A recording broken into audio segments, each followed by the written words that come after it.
1 year later, 1 year ago, I started doing this YouTube channel, and I'm going to kind of revisit my very first video that I actually did. Now, my first video was an intro video, and it was really cringy. But my first official video, where I actually show you guys what to do, was my Oklahoma Joe's Highland Smoker modification video. Well, this is going to be that, and it's going to be expanded. So I'm going to expand on that video right here. So I'm going to get the camera turned around. I'm going to show you guys exactly what I got going on here. Alright, so stay with me. Alright, so as you can see, this is an Oklahoma Joe's Highland Smoker. But what I'm about to show you is going to work on almost any smoker. I've had this smoker now, a couple months away from being 4 years with this smoker. And it looks, you can tell, it looks really good. In my first video, I showed you to put some silicone around the edges here. Okay, and you can tell I still have some left there. Okay. It was some high heat silicone I placed all around the edges. But I actually went to a big green egg gasket around the door, and you can tell where it leaks at, like right here around the bottom right here. It leaks pretty good. I should have stayed with the gasket. I'm gonna show you some other stuff. Alright, so if you guys are buying these diffuser plates, tuning plates, I mean, they call them all kinds of different kind of things, but things that help distribute the heat inside your cooking chamber, I'm going to show you what to do, what I do. And if you want to get that even temperature, this works even better than those $248 diffuser heating plates, or whatever you want to call them. This works better than anything that you can buy, and it literally costs pennies. Now, I got some argument in my first video that about aluminum foil, and that the gasket, the silicone gasket, the high heat silicone gasket I was using was toxic. Look, it's not toxic. I'm not using other stuff inside the pit, and I'm using other stuff inside the cooking chamber. Look at this thing turn around here. I'm gonna show you what I'm talking about. Now, 4 years ago, to put a silicone gasket around here, and look, it's still there. 4 years later, it's still there. I went around here, it's still there. The only place where it's starting to come undone is right here. It's starting to come undone a little bit, but this is 4 years later. I mean, what do you expect? The only place I did remove the silicone was from right here, but I still have it around here. Still works really good, and I have no leaks coming from anywhere in the smoking pit. But the main thing is that these diffuser plates, these companies try to sell you, is they're real expensive. And I showed you some pictures of some that I'm talking about. But all you gotta do is this. These diffuser plates. All right, so you have the hole right here coming in from the main fire chamber. Okay, so char grill, char broil, Landman. There's a bunch of these grills that give you these racks right here to make your burgers on. All you gotta do is take these things out and look and see, since they're smaller and lower than the actual racks you actually put your meat on, you can go right here, wrap them in aluminum foil, and lean them right up like this. I'm gonna wrap this up in aluminum foil. I'm gonna show you exactly what I'm talking about. All right, hold on.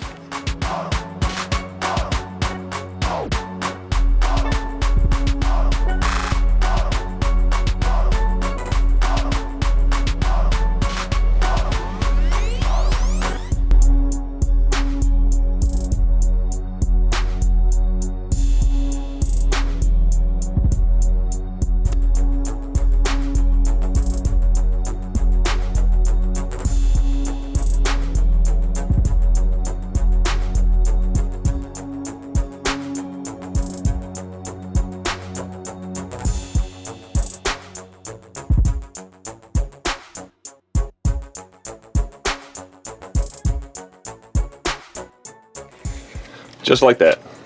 Okay. So now when the heat comes in, you have the heat going, the fire going inside your firebox here. It's going to come inside here. This is the hole that goes into your fire pit. It's going to go down inside here. It's going to come up halfway. What it's going to do is, so if you look, where the heat's going to come up, it's halfway right where your pit is. So now, you're not going to have 30-degree difference between these temperature gauges right here. It's literally going to be either 0 to 5-degree difference between both these sides. And if you don't believe me, I'm going to prove it. I'm going to show you guys what to do. Now, here's another little hack that you guys can do. Now, Oklahoma Joe's, they give you guys, of course, they give you the rack that goes inside here for your charcoal. Well, they show you guys to put it in like so. But what you want to do is take it, you want to get as much airflow inside your smoker as possible, is you lay it like so. Now you're probably saying, but meathead, there's a gap over here, there's a gap over here. Well, this is what you do. Oklahoma Joe's and some other smoking companies will also give you another rack, which usually goes inside here as you put your water pans on. All you do is come in here and place that like so. So now you have just little holes, and the charcoal's really not going to go through there very much, and you still have enough holes over here on the side and the corners. You're still going to have airflow coming in. If you guys can ever get a hold of like some racks from like garbage, you're finding anybody's throwing away. Oh yeah, I got another one right here. I got another one. So if I want to, I can just put that one in here, and this one can be for. This here could be for my my water pans and stuff. And all you gotta do, if you want some more of these racks, is just call Charboil. I think it's who still makes Oklahoma Joe's. Call Charboil, and they'll send you guys out another one of these, whatever kind of racks you guys want. I'm not sure if it's gonna cost anything, but you guys just might say, hey, I just got one of these and want another one. I don't get paid from Charbroil. I'm just doing this. It's kind of like a PSA, kind of let you guys aware. I'm gonna get some coals lit. I'm gonna put them in here. I'm gonna prove to you guys my method works.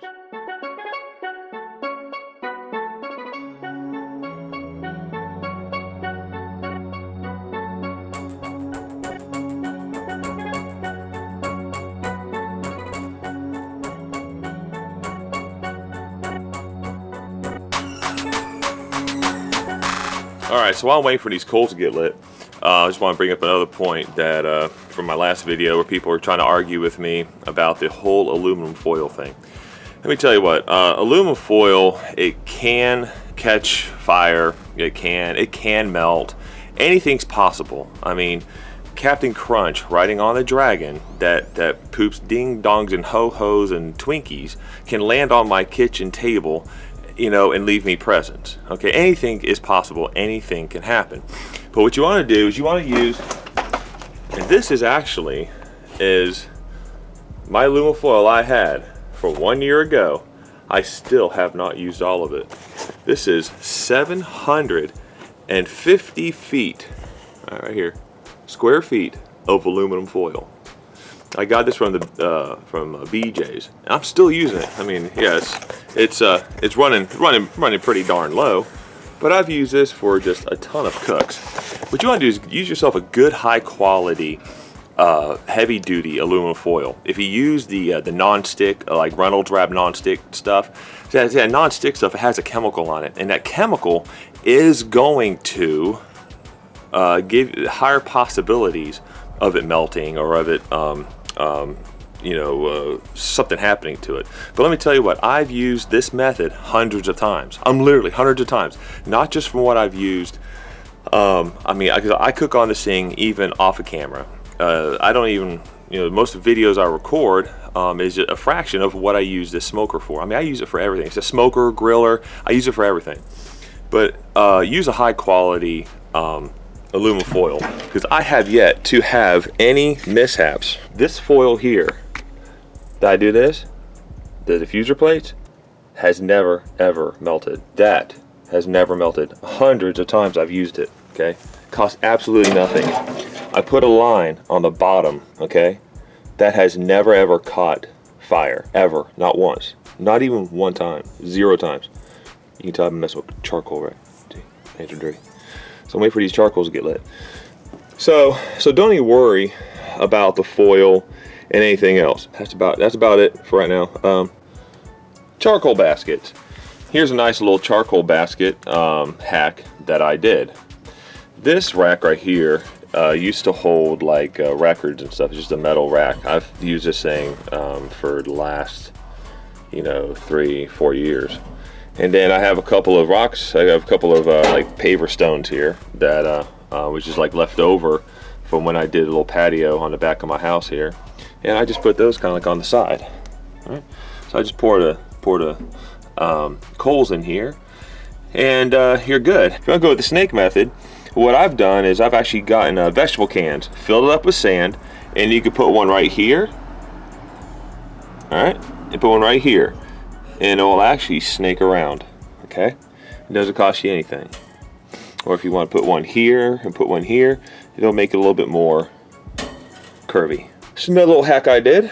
Didn't cost me anything at all. So all these methods I'm showing you are literally cost you either pennies or nothing at all, or you just have to find the materials to do it.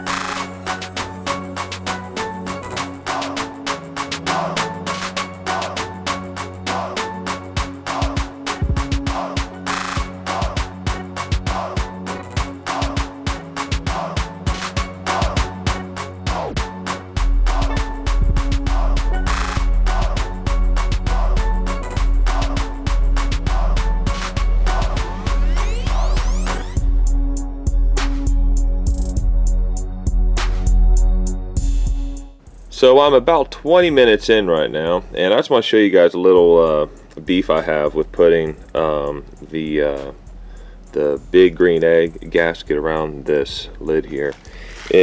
I never used to have a smoke leak coming through my lid, but I do have one now since I put the big green egg gasket on there. I think I'm going to go back to you can see where I used to have the red silicone seal around here. I think I'm going to go back to that, because when I had that, I had no smoke leaks whatsoever. But anyhow, it's been about 20 minutes. Let's check in on the temperatures. Now this is the one that's furthest from the smoke box, and we're looking at about 175. And right here, the one closest to the firebox, we're looking at 73. What, two degree difference? I'll just call it even temperature difference. So that is equal temperature disbursement amongst this smoker right now, and that is with my hack, the aluminum foil wrapped grates. I'm gonna let this go for maybe about 5-10 more minutes, let the temperature rise up. I'm gonna pull those my hack out of there, my diffuser, tuner, baffles, whatever you want to call them, heating plates. I'm gonna pull those out of there, and we're gonna see what the temperature does then.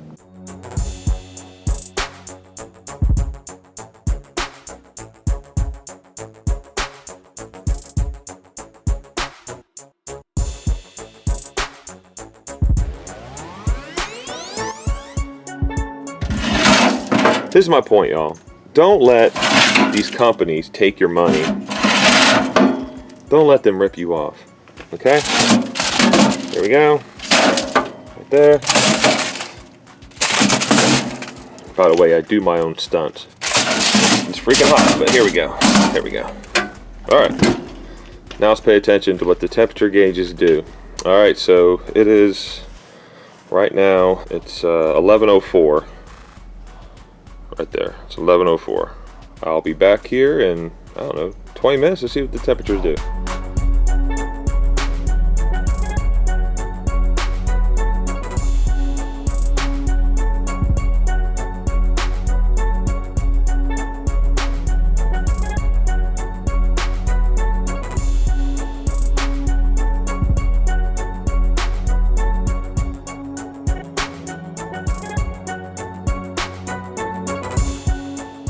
I'm going to put my hack back on there and let's see what it does. So right now, 1109. I got smart.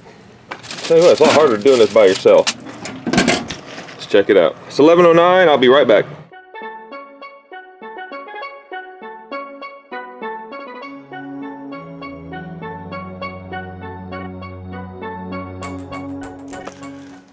All right, so I just proved, do not buy diffuser, tuning, baffle, heating plates. Don't buy them. They're a ripoff. If you bought them, get your money back. Show them this video. I'm right, okay? I'm 100% right. Now, if you have a Longhorn smoker, the only thing you're gonna have to do if you have a Oklahoma Joe's Longhorn smoker, because it is a little bit wider, is you're not gonna have the 0 to 5 degree difference. You might have more like maybe a 10 degree difference. All you gotta do is get another one of those, just called charbroil. You might even have one inside of your propane grill, because that's what I did. I still got pieces from my propane grill I had, gas grill. And just maybe extend it out a little bit more, and you're going to hit those 0 to 5 degree difference. Now, the only time when this method here really doesn't work is whenever you're doing a brisket. When you're doing a brisket, you kind of want to have those temperature fluctuations inside your cooking chamber. And what I'll do is I'll link my brisket video, and I'm also going to link my very first video that I did originally when I did this. But the only thing is, in the first one, I didn't prove it. I didn't show you guys. I just proved it beyond a reasonable doubt that this works. Don't get ripped off. Don't buy these stupid heating plates. In actuality, I don't think you really need to buy the baskets either. Those charcoal baskets, those are $70 to $100 a piece. I made one for nothing. I made heating plates for absolutely nothing.